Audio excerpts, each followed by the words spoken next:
I know. Update time. I have been feverishly cleaning and straightening up. I still have a nasty old floor to get done. It's a train wreck out here. Stuff to put up, stuff in the wrong place. 3 engines that were dropped off. Got 2 23Ds. That one runs. Don't know the condition of this one. It's a 10 horse. It runs.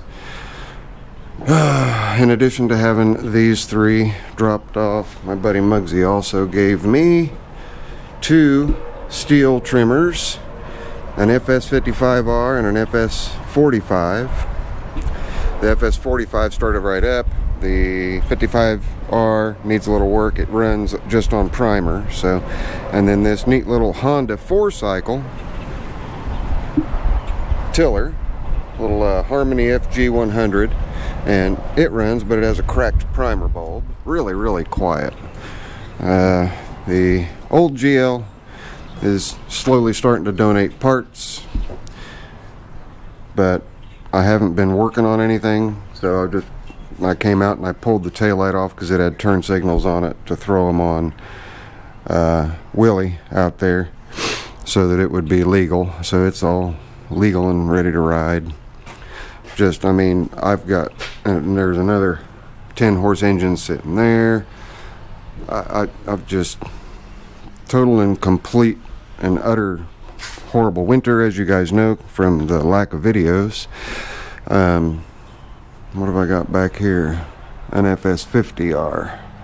So the FS55R, I guess, is just a step up. So that's just a power head with a bad bearing.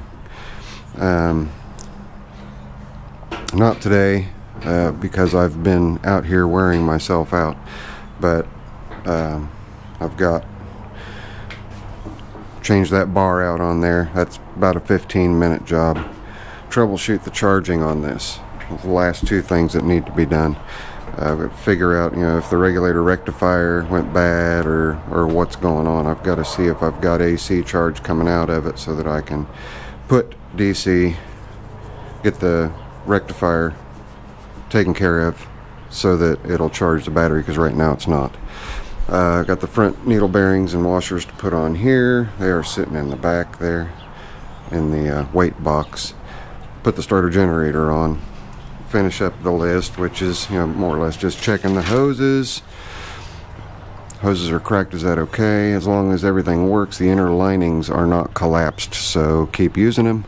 He wants a Zippo exhaust, and I'm gonna hook him up. I hope that he really enjoys what I'm planning on putting on there. Poor man's power steering, yes, and it won't shut off. We've already got that taken care of. Smoked on startup from the dash, we know about that. Starter gear gets chewed up constantly. We're going to put the starter generator on to take care of that. And the engine-free tractor, and put that 16 horse, which is patiently sitting back here on another tractor that he has at his house.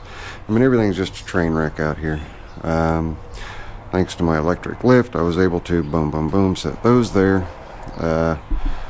They're just going to get a real quick once over to make sure that everything's copacetic with them. This one I already know is battery ignition only. They've cut the coil cord, so yeah.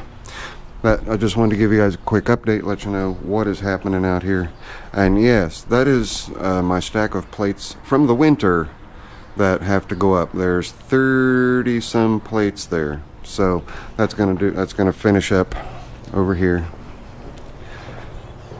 It's gonna finish up the few spots here. I've got some motorcycle plates to put up that may finish up this top area here, and then we'll start putting plates over on this wall till we get that covered. Now the tires and everything, all that stuff, and there's a boatload. They're all coming out and going away. I've got a 55-inch plasma TV there that's gonna go away. Like I think I've said before, everything from here all the way down to here is coming out. It's all getting reorganized. Everything's going to have a new home and a new place. That's completely going away. The mill's bought and paid for. You guys knew about that from seeing the tooling videos. Up here, this upper shelf up here that I've just got a bunch of crap on, that's all going to come out. It's possible also that the shelf is even going to come out, depending on where the mill ends up.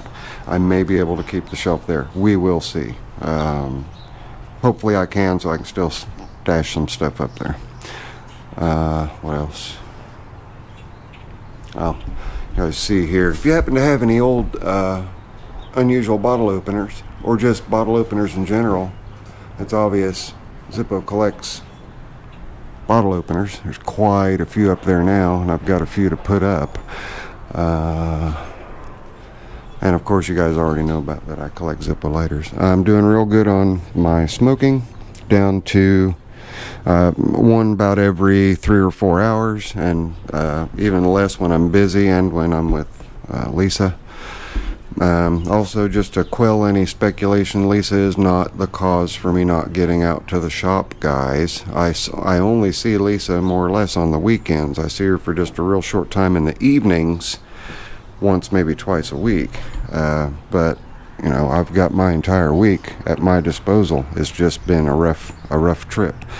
And Clyde is thinking about taking off on Mini Lord here, but he's gonna have a hard time because the engine's bolted down, but I don't have the belts on it. So, but anyway, I also told Sean I was gonna see if I could straighten the bucket out. I'm gonna try. That's really tough steel, but we'll give it a shot. CM185T still needs a little bit of work on the carburetor. It needs a headlight, and it needs a slight rewiring of the headlight to get the dash lights and parking light to come on when you're running the bike down the road. But it is running and riding. I tooled around on it yesterday around the neighborhood for a little while. This one is for sale, and it's got less than 3,000 miles on it. You can see right there, less than 3,000 miles on a 40-year-old motorcycle. Pretty incredible. So there's a lot of life left in it. If anybody's interested in it, email me at zippovarga@gmail.com, and I'll give you all the particulars on it. Also for sale is my 1978 Jeep CJ5.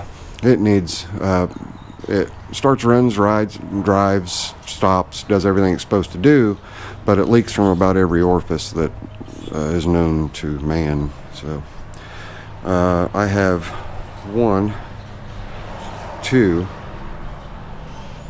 where did I put the other ones? That's 1, 2, I think down, yeah, 3, 4, I believe there's a 5th,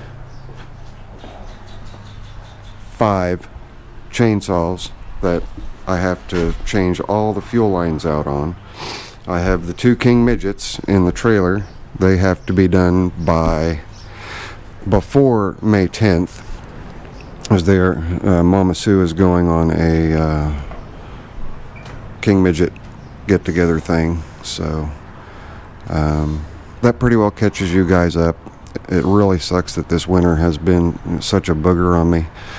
But I appreciate everybody's support for hanging around. I know that nothing's actually getting done today. You guys aren't really seeing anything. Here, if you want to see something, I'll open a drawer for you.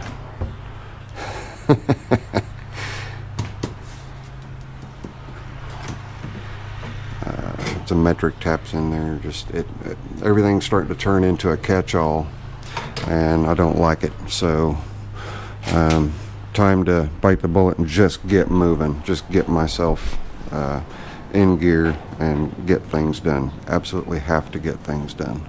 So anyway, there you go. There's the update. I'll go out here and take a look at the GL1000 real quick. Starts, runs, drives. Hopefully the wind noise won't be too bad. We got wind kicking up quite a bit. I just moved it out so that I had room in the garage to sweep. Moved these out too for the same reason. Starts, runs, drives, everything. I ordered the timing belts and radiator hoses. I'm going to pull the radiator out, flush it, make sure it's good and clean. I did drive it for a little while yesterday and ran it up to temp, and it was wanting to run within the realm of normal, which is this white area, this bold white area down here. But it wanted to hover right at the top of that, and I didn't like that very much. And it was, you know, maybe 65 degrees yesterday. So anyway, it's starting running, driving, doing okay. There's the turn signal lights from the other bike. Those are on there. Just registered it yesterday. It'll be getting a historic plate as well. Still haven't cleaned it, haven't touched it, other than just the bare minimum basics to make sure I could get out and drive it safely. Haven't adjusted the valves or changed the timing belts yet. Desperately needs it, so I won't be putting any more miles. Well, you can see right here, I put a whopping 4.7 miles on it. That was it. Just enough to get it up to operating temp and see where it wanted to hover for temperature. Needs a good cleaning, needs a real good cleaning, but we'll get to that when I've got some free time for myself on the weekends, when Lisa's otherwise occupied. But yeah, that's what's going on. Lots and lots and lots of stuff to get done. Hey gang, I hope I inserted this in the right spot from the video when I said that I was going to insert it. Don't worry guys, I hope I got it in the right spot. We have a unboxing from a repeat from Green Mule. Now if you guys remember, back in October, Green Mule sent me a bunch of old tools and a really big Caterpillar bolt. I don't know if you guys remember that bolt or not. It was just that real big cat bolt. He sent me another box, and how awesome is that? And also, Robert Rec guy sent him some parts that he was needing for one of his Simplicities, and he such a kind gentleman. And you need to see the stationery this is written on. This is some thick stationery. Let me just, I'm gonna open it up. And what he did was he sent me 10 bucks for shipping. He sent me the shipping back. So let me just read this. He goes, Zippo, I treasure our friendship. It's okay that I'm not your #1 friend on YouTube, but I hope that I can reach that status at some point. Your dedicated friend, Robert. Well, at least that's what I would have thought it would have said. That was it. All he did was put package postage, thank you, on this beautiful piece of heavy parchment. Robert, you're a goofball. I love you, brother. Alright, now let's get on to this. This is what Green Mule sent. And he sent me a bunch more wrenches. I'll let you guys read the letter here real quick. You can pause that. He said he's got more plates on the way. Some of this stuff I'm not real sure what it is. Like this is a double square right here. Not real sure what it is. So I'm sure that somebody out there will know. It is stamped K-B number 413 made in USA. So I may be able to look it up and find out what that is. So we've got that little oddball. Then we've got another little oddball here.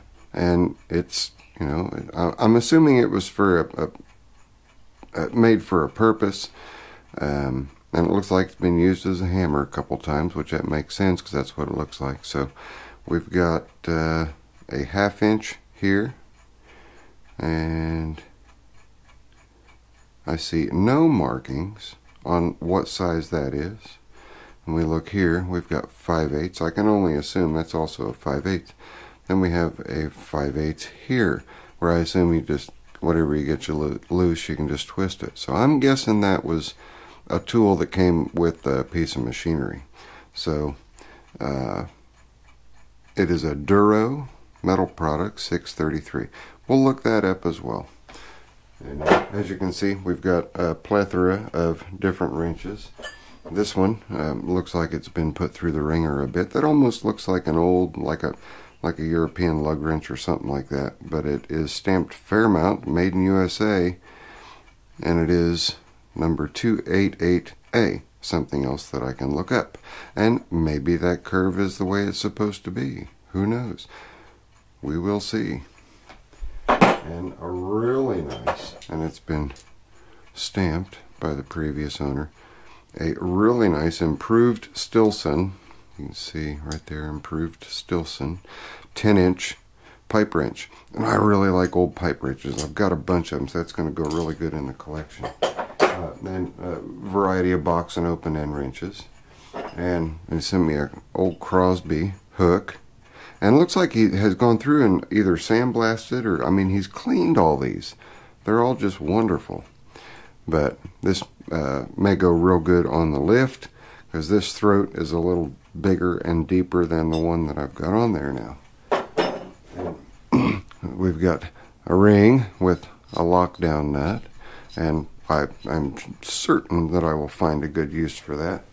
Then over here we've just got mix mash of stuff that was in its own bag. We've got some electrical alligator clips, this neat little tool kit, and I'm assuming again that this little tool kit, you know, would have been purpose made for a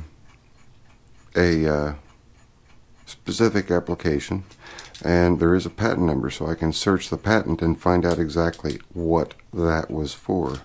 But the wrench itself is just a glorified Allen wrench, and it holds all the sockets in.